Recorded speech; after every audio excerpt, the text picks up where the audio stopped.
नए साल के पहले दिन सोने और चांदी की कीमतों में गिरावट दर्ज की गई। 24 कैरेट सोना 77,600 रुपए प्रति 10 ग्राम और चांदी 90,500 रुपए प्रति किलोग्राम पर कारोबार कर रही है।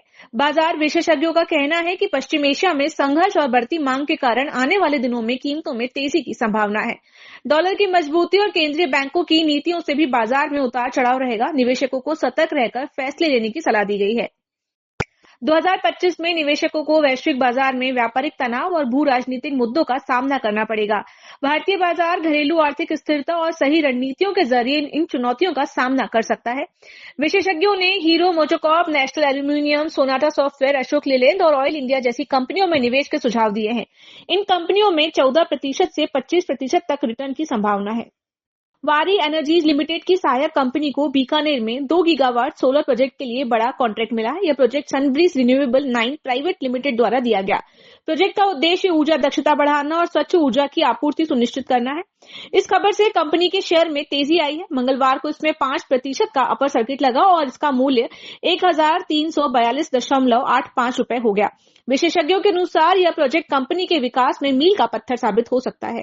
गुजरात स्थित मरकरी ईवी टेक लिमिटेड ने अपने निवेशकों को करोड़पति बना दिया है। कंपनी के शेयर की कीमत 2021 में 85 पैसे थी, जो अब 90 रुपए हो गई है। 3 साल में कंपनी ने 10,493% रिटर्न दिया है। 2024 के अंतिम दिन जहां बाजार में गिरावट थी, वहीं इस कंपनी के शेयर में 5% का अपर सर्किट लगा है। निवेशकों को सलाह दी गई है कि वो ऐसी तेजी को देखते हुए दीर्घकालिक दृष्टिकोण अपनाएं। 2025 की शुरुआत के साथ कई नए नियम लागू हुए। जीएसटी नियमों में बदलाव के साथ ई-वे बिल और ई इनवॉइस अनिवार्य कर दिए गए हैं।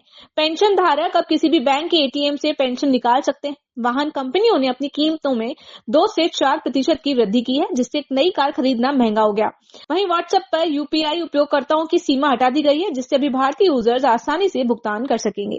भारत में काले और नीले रंग की कारों की मांग तेजी से बढ़ रही है। 2021 में काले रंग की कारों का बाजार हिस्सा 14% था, जो 2024 में बढ़कर 20% हो गया। नीले रंग की कारों की हिस्सेदारी भी 8% से 10% हो गई है। हालांकि सफेद कारें अब भी सबसे ज्यादा पसंद की जाती हैं। सफेद रंग का बाजार का हिस्सा 2024 में 39% रहा और गहरे रंग की बढ़ती लोकप्रियता भारतीय बाजार में नए रुझान दिखा रही है। Maruti Suzuki, Hyundai, Tata Motors, Toyota और महिंद्रा 2025 में इलेक्ट्रिक एसयूवी लॉन्च करने की योजना बना रही हैं। ये वाहन अत्याधुनिक तकनीक से और लंबी रेंज के साथ आएंगी। हुंडई क्रेटा ईवी 450 किलोमीटर की रेंज देगी, जबकि मारुति और टोयोटा 500 किलोमीटर तक की रेंज वाली एसयूवी पेश करेंगी।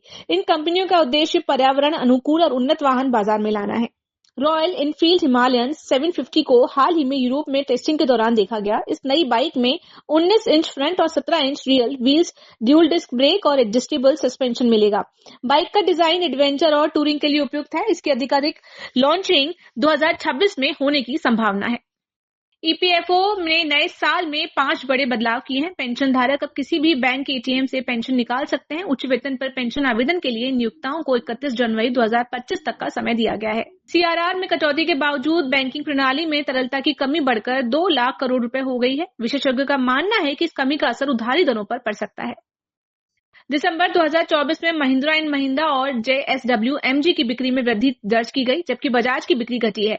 2025 में नई कारों के लॉन्च से बाजार में प्रतिस्पर्धा बढ़ने की उम्मीद है। 1 जनवरी 2025 को भारतीय शेयर बाजार में गिरावट दर्ज की गई। सेंसेक्स में लगभग 200 अंकों की कमी आई, जिससे यह 77,900 के स्तर पर खुला। निफ्टी 50 इंडेक्स भी 24,200 के महत्वपूर्ण स्तर को तोड़ते हुए 24,054 तक गिर गया।